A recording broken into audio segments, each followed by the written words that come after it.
Escolhi para falar um texto que é muito conhecido, portanto não deverei repetir muito o texto, mas tirar apenas as conclusões, porque faz parte do nosso conhecimento bíblico, a história da arca. E gostaria de falar aos nossos irmãos, a arca, uma lição de vida. Tenho como divisão, os 3 pontos fundamentais, porém, nós entendemos que a lição é uma só. Que quando nós estamos diante da palavra de Deus, Deus trata de uma forma conjunta em todas as nossas situações, e o ser humano Deus trata integralmente, e por isso nós podíamos dizer que é uma lição só, apesar de ter 3 partes.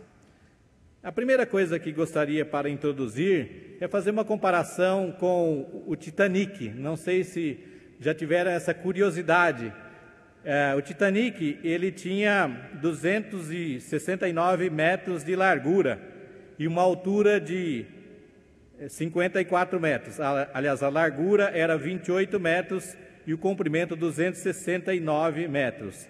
Enquanto que a arca tinha 135 metros de comprimento, 22,50 de largura e 13 metros e 50 de altura. Então eram 2 embarcações totalmente diferentes.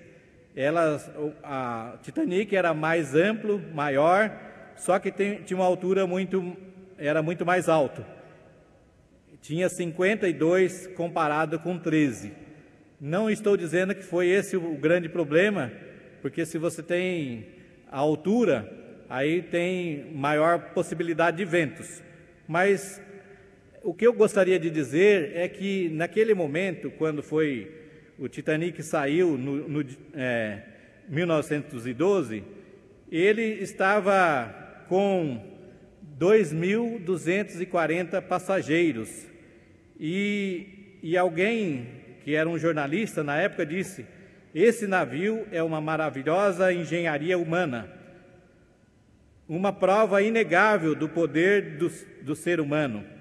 É uma máquina robusta, desenhada e construída com tamanha tecnologia, que é impossível de afundar. O Titanic é tão incrivelmente forte que nem mesmo Deus poderá afundá-lo. Esta comparação serve para a gente pensar, naquilo que o homem tem como sendo coisas que para ele são maravilhosas demais.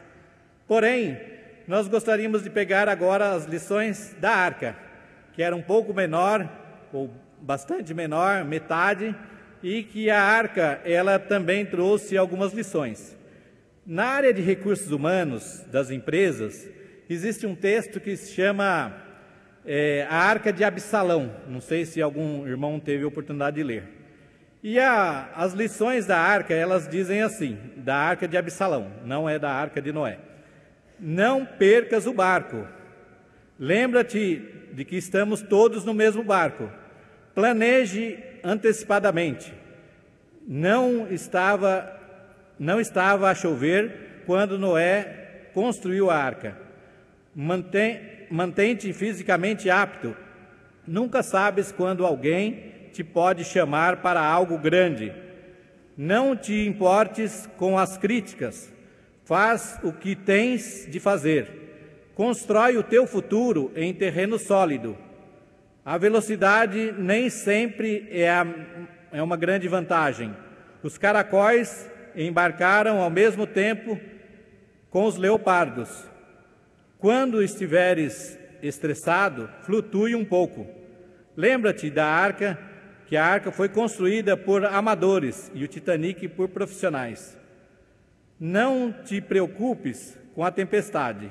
Quando estás com Deus, há sempre um arco-íris à tua espera.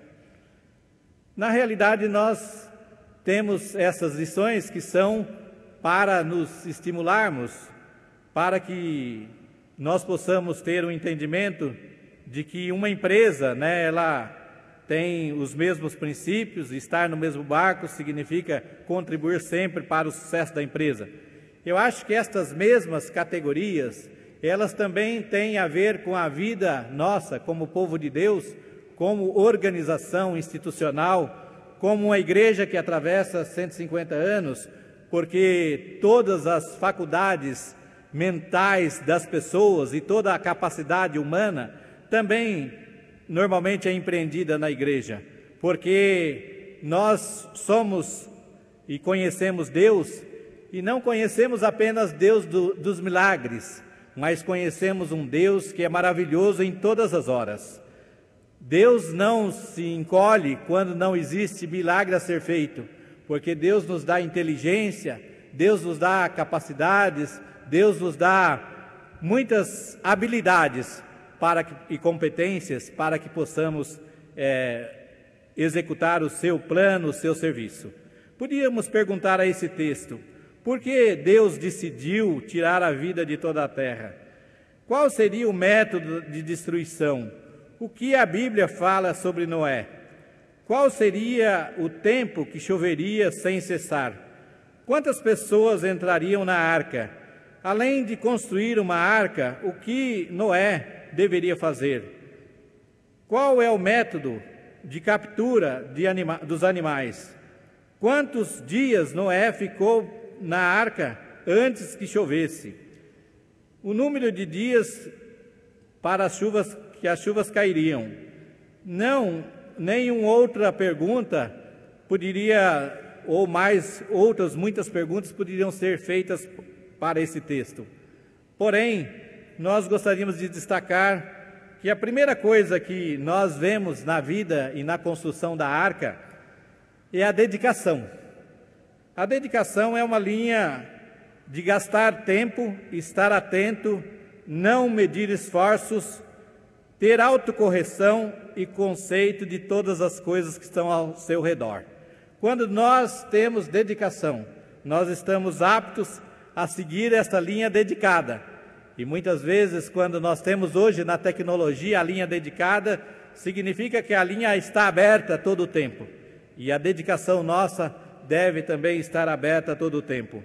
Então nós devemos planejar a nossa vida antecipadamente, porque Noé, quando começou a fazer a obra da arca, não estava chovendo.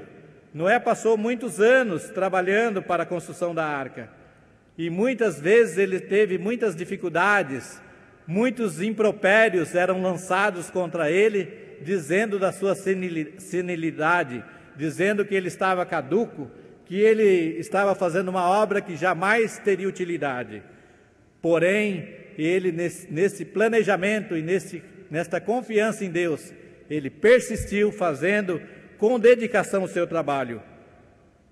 E ele buscava o propósito que era salvar e preservar a humanidade. Muitos não acreditavam que com aquele trabalho intenso, insano, poderia salvar a humanidade.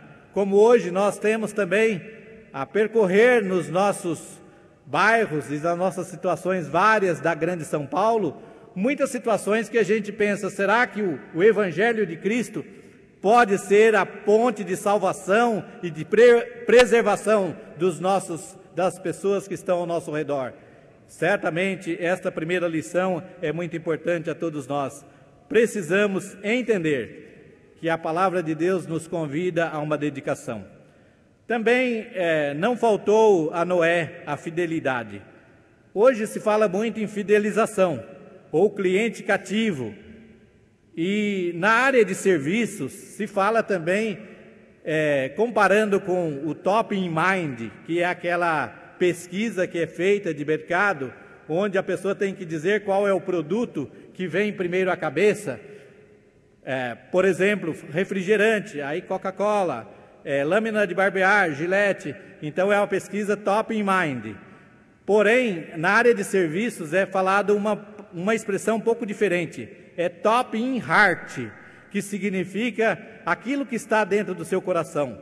Prestar um serviço significa prestar e conquistar o coração dos clientes, para que o cliente não mude de prestador de serviço, nem que seja um pouco mais caro. Se a pessoa gosta, se o cliente gosta do serviço, ela permanecerá cliente. E também nós temos entendido que, quando somos igreja de Cristo, nós também prestamos esse serviço ao reino de Deus. E esse serviço deve ser top in heart. O nosso coração tem que estar sendo precioso na presença de Deus, de tal forma que a nossa vida não esteja como o texto que nós lemos, quando diz que os homens, nos seus pensamentos, eles adotavam só a maldade, só as situações difíceis para uma vida que merecia a destruição. Nós não pensamos assim.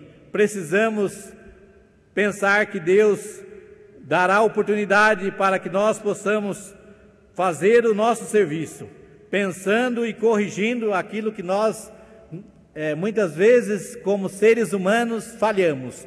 Porém, precisamos apresentar o nosso serviço de coração. Sabemos que o Evangelho de Cristo, ele é o Evangelho do coração. Ele é o Evangelho da transformação do coração das pessoas. Quando Jesus veio a este mundo, haviam os grandes castelos, haviam os grandes exércitos, haviam os grandes poderes militares e políticos da época. Jesus não. Jesus instalou um reino dentro do coração das pessoas. Precisamos, então, ter esta fidelidade de coração. Muitas vezes eu penso que o nosso compromisso é um pouco diferente da lealdade.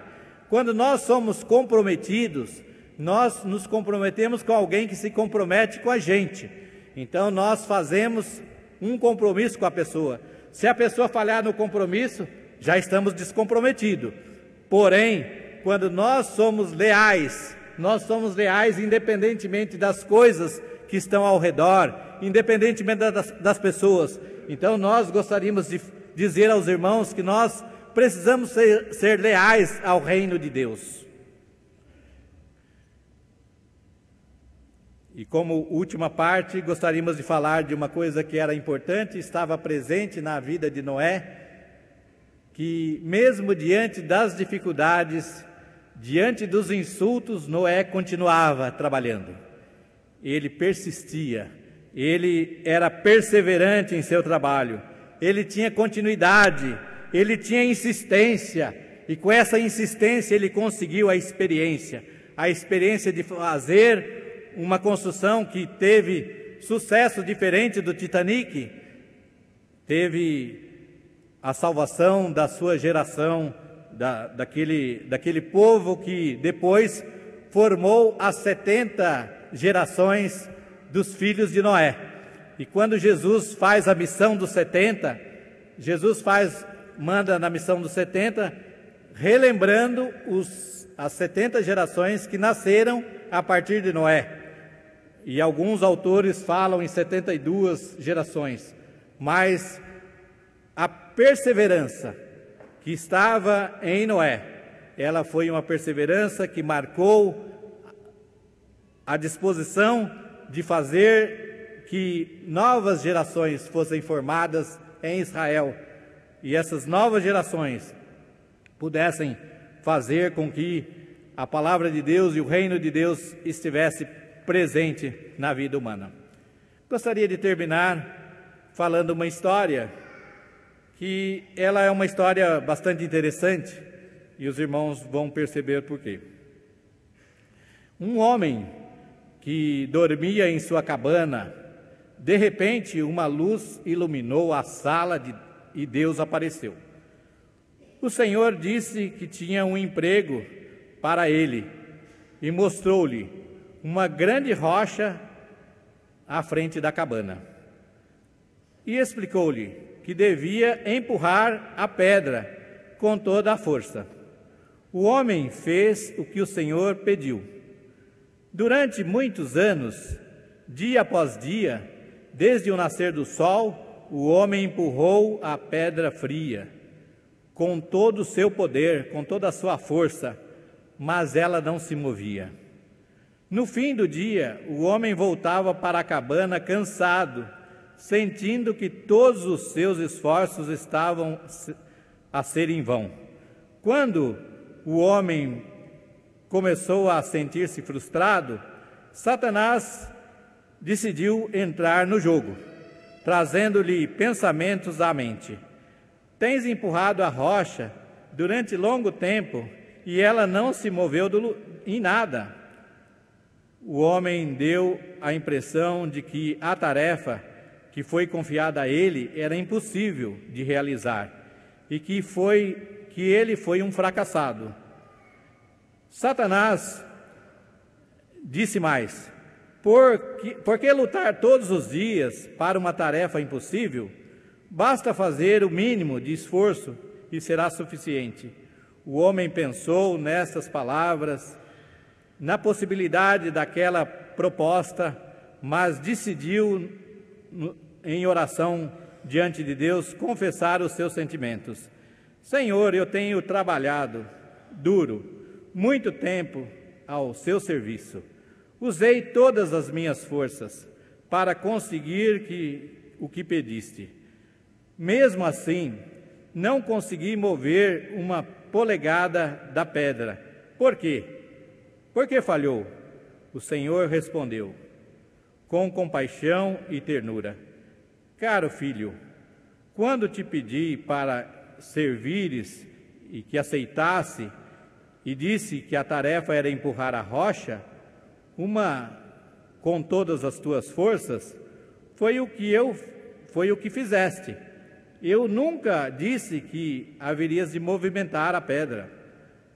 A tua tarefa era empurrar, e em nada houve falha. Tu não falhaste. Agora olha para ti, e os teus braços são fortes, musculosos, e parte inferior forte e bronzeada, e tuas mãos calejadas pela pressão constante que as pernas tornavam firmes. Apesar desta situação, o trabalho era empurrar a rocha. Muitas vezes nós precisamos perseverar e empurrar a rocha. Deus não está dizendo ou prometendo que outras coisas irão acontecer. Deus está vendo a nossa fidelidade, Deus está vendo a nossa dedicação, Deus está vendo a nossa perseverança. Que Deus nos ajude a aprender com a arca e seguir o seu caminho no seu reino.